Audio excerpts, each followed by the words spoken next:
As an agent and as an expert of authority to provide some guidance to your clients, you want to be able to address the regulatory considerations and the infrastructure. So the pros and cons of it, and then the benefits of it, of maybe you will save money immediately, but what if your client moves right away and they don't see the benefits in the long run? So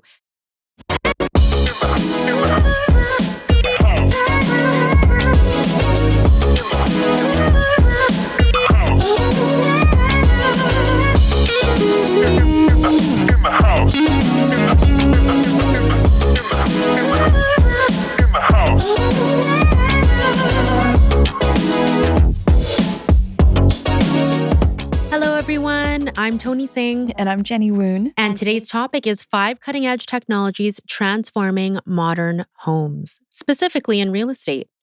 This is an interesting topic because tech seems to be changing so quickly. Have you, by any chance, before we get into these different systems that they're putting in a lot of these new modern homes, have you come across any of the ones on our list or anything interesting within the last 12 months? Not within the last 12 months. I would say for a while now, my developers have been putting in really smart home systems. And I know this topic's not new to many listeners, but I would say when you can integrate lighting, heating, cooling, security, and blinds and the entertainment system all in one single interface, I find, and even just using your phone on an app, I feel like that is probably the minimum. It's user-friendly for sure. But I guess it's important these days to consider it, right? Because ultimately, the integration of these technologies can enhance comfort, convenience, sustainability. So we have a top 5 list for you guys today. And as Jenny mentioned, the first one that she's seeing in her developer homes are smart home ecosystems. There's a few out there. Yeah, like I've Nest, seen that. Yeah, Google Play. The one thing that I want to mention is when you are selling the home. So if you have a client that is selling the home, sometimes an iPad comes with the full system. Okay. And so you have to confirm in writing if the iPad stays with the home or if an iPad is actually leaving with the seller. Ooh, that's a good point. Because if it leaves with the seller, then what happens? You have to reintegrate everything yourself on a different device, or is it even possible? On your phone or get another iPad. Because typically the whole system, you would get an iPad is an option to add on. And the iPad would be usable, I guess the whole family would start using it to turn on the music or to provide instructions to the main. It'd just be easier to have the iPad. Exactly. It's already integrated. What I found was the iPad kind of was left behind by the seller because that was what was negotiated. Just remember, sellers and agents, remind your clients to delete everything off the iPad. Because if you have personal photos on there, that those photos can be just I'm sensing a story here. Did this happen? Yes. To one of your clients? Yes. Because the buyer's agent said, by the way, your client forgot to delete photos off the iPad. I hope they were appropriate. No, I'm just kidding. If it was, we wouldn't be having this conversation. Okay, awesome. So we're seeing a lot more of that too, even in single family homes. For the newer ones that are being built, it is very common that they're going to have, as a rule of thumb, the standard smart home ecosystem where people can activate it from their phone, a tablet. They can turn on the heat or whatever it is when they're away. So definitely seeing more of that. I want to mention voice commands as well, because if you are just like your face when you're turning on your iPhone, if you have it on voice or face command on the iPad, you will want to also delete it because the new user needs to get access into the system. Those are things we don't really think about. Right. And maybe even converted to a normal keypad alarm code. So if it's a custom number, you will want to maybe revert it back to 1234 or 1111 just to reset it for the new user. A second type of technology that we're seeing in more of these homes Yes, the home health monitoring system, which is so important because wellness is so big in our city. It's understanding and monitoring the well-being. Have you ever used that Aura ring? Okay, so I'm going to say something here. I don't know if our listeners would agree. I do not do health monitoring on my phone or any apps. No, I don't either. Okay, because for me, it's a privacy thing. I'm like, I don't want that out there. Okay, so you're afraid that whoever's collecting the data will have your I mean, I'm not hyper vigilant about it, but I would say that, yeah, that's personal information and anything can get hacked. So I wonder how everyone feels about this because most of my friends and family are A-okay with it. They're like, yeah, wouldn't it be great to know what's happening with my heartbeat and my glucose levels and all those things? Okay. And have the house talk to me. Hey, you're low on insulin. What if that could save your life, though? Yeah, okay. So the other thing is that I actually do have to get a continuous monitor for one of these things, but I'm not going to install it as an integration in my home. So have you seen any of these health monitoring systems in the home where it's like, okay, you've got the wearable device and there's environmental sensors to monitor the health and well-being of all the residents? Okay, and I didn't answer your question. No, I don't have a ring. I know we're all over the place, but some of you guys may not be born yet. But remember on TV, there was that commercial and Help, I Can't Get Up commercial. What was that one where you wear a wristband? I've fallen and I can't get up. What's that wristband called? I don't know, but actually at the time it was pretty cool. I know exactly what you're talking about. It was for older people where they were stranded. I might need one of those. Yeah. Okay, so the home health monitoring system will help, okay, if you're home by yourself, especially, if there's any, they'll detect some irregularity. How do you say it? Irregularities with vital signs, sleep patterns, physical activity levels. Emergencies. Well, environmental factors I could see. So for example, even we're in Vancouver. Burnaby a few weeks ago had that air quality warning. So for home health monitoring systems, it's also possible where I could see this could be of value, detecting air quality and humidity changes, especially if someone in the house has, I don't know, respiratory problems. Menopause. But even like carbon dioxide or carbon monoxide. Massive. Sorry, carbon monoxide and gas leaks in the home. Yeah. And so it is interesting that this technology is becoming more popular. I could see it being particularly beneficial for elderly people or, people that are living alone and maybe they need to alert somebody to come to the house. Yeah, there's connecting to like family members who are close by to help them. Exactly. But I haven't really seen this as a full integration in some of the newer detached houses. Are you seeing it in condos? I would say not particularly for health. Yes, certain fridges. So there's I don't forget which brand it is, but there are certain fridges on the door itself would talk about all the nutrients of the food that's inside the fridge. Okay, that's interesting to me. I've never seen that. Okay. I'll have to keep my eye open for it. A third technology becoming incredibly popular, and actually it's super important to me. So let me know if you have any ideas about which ones we should get. The water filtration and purification technologies. I think that this is probably really important for buildings, for sure, and even single-family detached. So they are becoming more and more common in households. And it's really interesting because, if you look at the quality of water in Vancouver, authorities say that it's quote unquote healthy, but I can taste the difference if I'm drinking unfiltered water. It tastes chlorinated. There seems to be a weird aftertaste in it because they have to treat the water. So I'm using purification technologies, but I guess it's really neat too because they have like the reverse osmosis ones, remineralization strategies, UV purification, carbon filters. Do you guys at home use anything special or have you seen it in the homes that you're selling? Well, not filtration, but I love having instant hot water available. So like for hot tea. So without having to boil water, I say that's like number one thing is that. And when you're sweeping the floors and there's like a section, like a vent in the floor where it'll just like suck up all of I forgot what that was called. It does have a name. I can't remember either.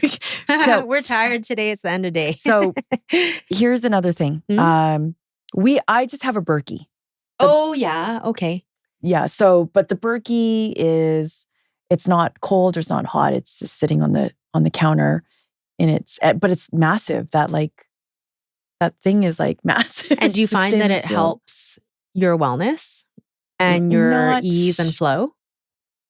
Not particularly, but I can tell the difference between something that has chlorine in it, like at a restaurant, versus water The at taste home. for sure. And the smell.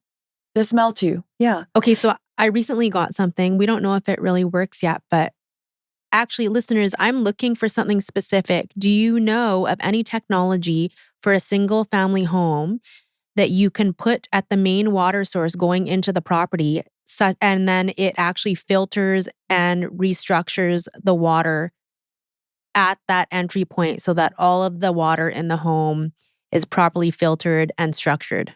So would that system or tank sit underground, or is it? I actually haven't found a good one. So what I had to do temporarily is, like, you know how your skin's the largest organ in your body? Mm-hmm. So we often talk about drinkable water being filtered, but if you're showering all the time or bathing all the time in chlorinated water, I'm wondering how that actually impacts health without us realizing it. So I got this interesting shower head, and it actually filters the water. It also remineralizes it, and there's a carbon thing in it as well. And then it restructures it. So for our main shower and bath, I have confidence knowing that the kids, if they're whatever, like it's They good swallow water? Yeah, it's just like, well, even going through the skin, right? It's not bad for them, because here's the thing. I actually noticed that if I don't use filtered water to water my houseplants, the leaves start to die. Okay. This is why I'm like, so wait, if your skin is your largest organ and you're just bathing in this, but only filtering the water that you're drinking, what impact does it have on the body without us knowing? Right. So anyways, if anyone knows, that could be many reasons why, even though eczema or psoriasis typically comes from inside, that could be one way to have clean water and use clean water. Yeah. So our plants now are very green because I only feed them filtered water. Expensive water that they're It drinking. doesn't matter. I'm like, now they're not yellow. That's good. That'll be helpful for me because I kill plants all the time. It could be your water that's doing that. Can you share the brand? Oh, it's just a plain one. I have a Brita filter for the plants, which is not expensive, but I do have hold on, I gotta find the name. It's like huge and it's massive and it sits on my counter. Oh, you mean the one for the shower? For the shower. Yeah, it's an EE system one. Okay. So one second. The reason why is I think my hair volume would change if I actually used a filter. It could. Just one sec. Let me get it. It's Energy Enhancement System shower head. You can buy it online. Okay. Yeah. Done. That's the first thing I'm changing. Awesome. Let me know how it goes. It's either that or a bidet. Oh, I think both would be great. Right? Anyhow, we digress. Actually, a bidet should be on this It should list. be on here. It's coming back. They're making a comeback. Okay, here's another tip for bidets. So, and this is the bidet where you would switch the toilet seat. Did the younger people know what a bidet is? Guys, okay, you need to. And also, if you care about energy, we should be installing bidets because you don't have to use as much water.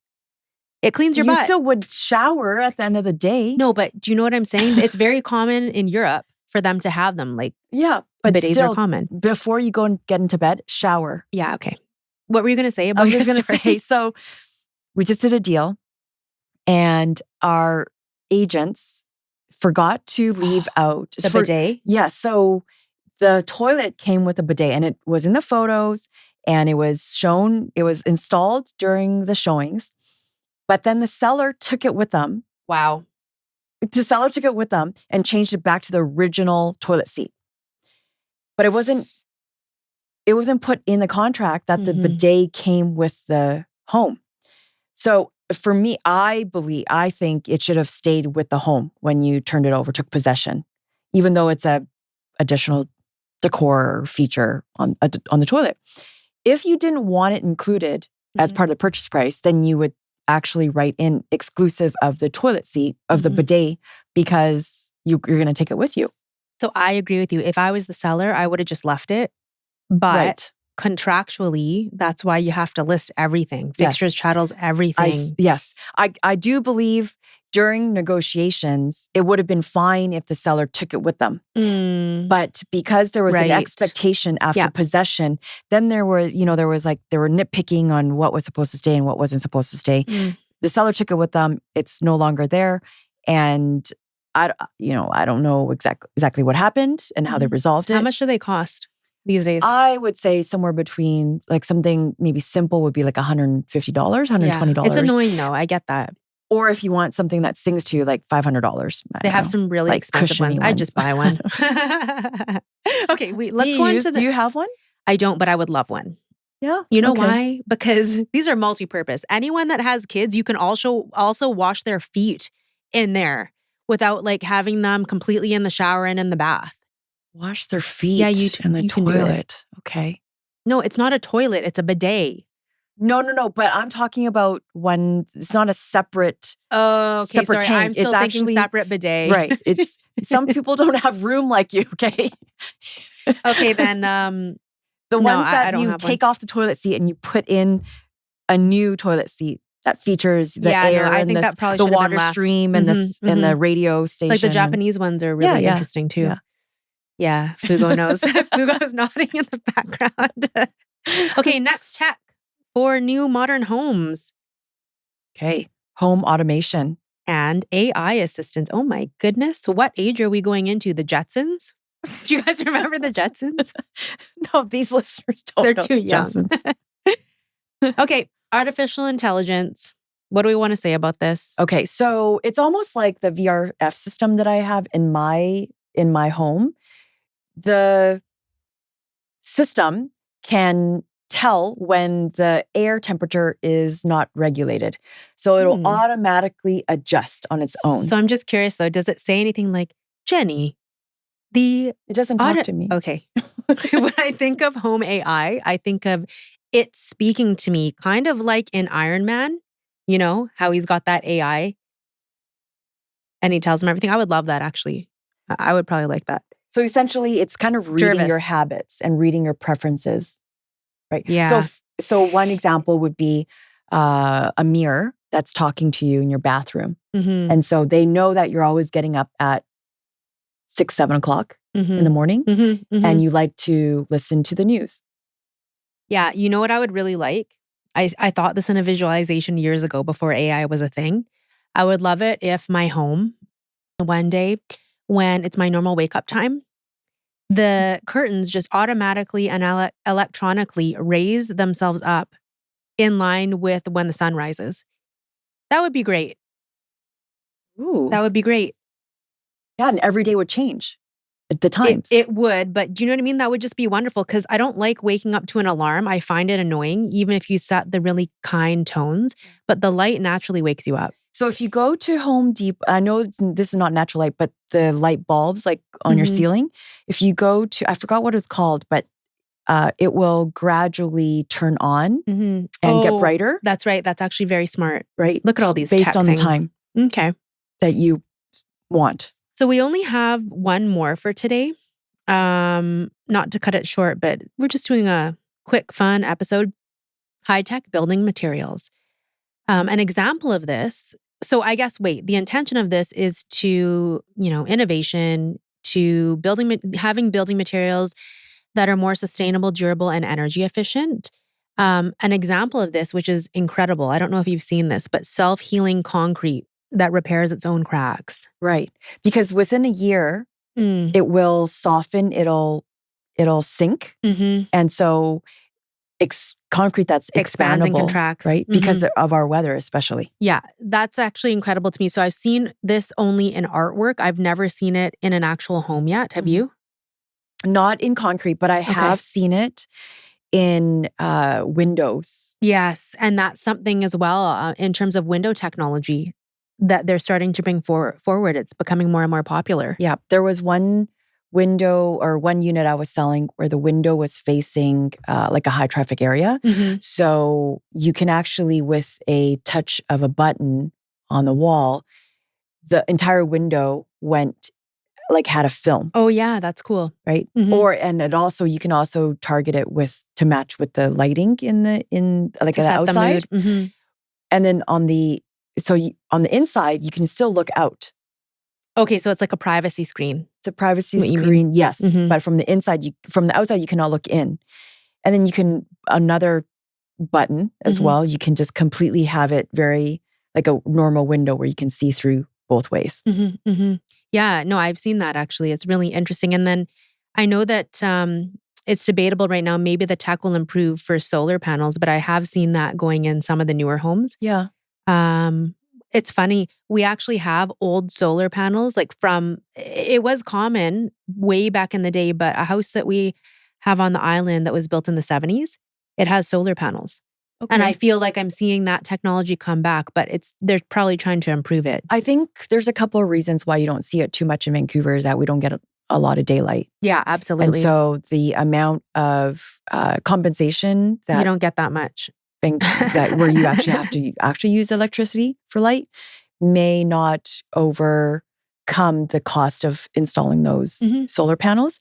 And there's always been a recycling issue with those panels as well. But you know, one thing that we forgot to mention is EV charges. I have an issue with that. Yeah, I'm all for being green, but even for things like EV, the disposal of those batteries for those cars and also the power grid, they got to sort that out if we want to move towards that. That's true. So, and I'm not saying it's a bad thing. I'm just considerations, because we just talked about this earlier. City of Burnaby just recently in January moved from a step 1 energy efficiency to step 3 energy efficiency. What does that mean for the? It just basically means that if you're building anything new, you have to comply with certain requirements now mandated by the city. One of these would be, and I have a pet peeve with it actually, not because I'm not pro energy, like saving energy guys, but because of the infrastructure that we don't have to support it at this point. It would be, for example, no installation of any gas heating, which we knew was going to come. But it's take, for example, December.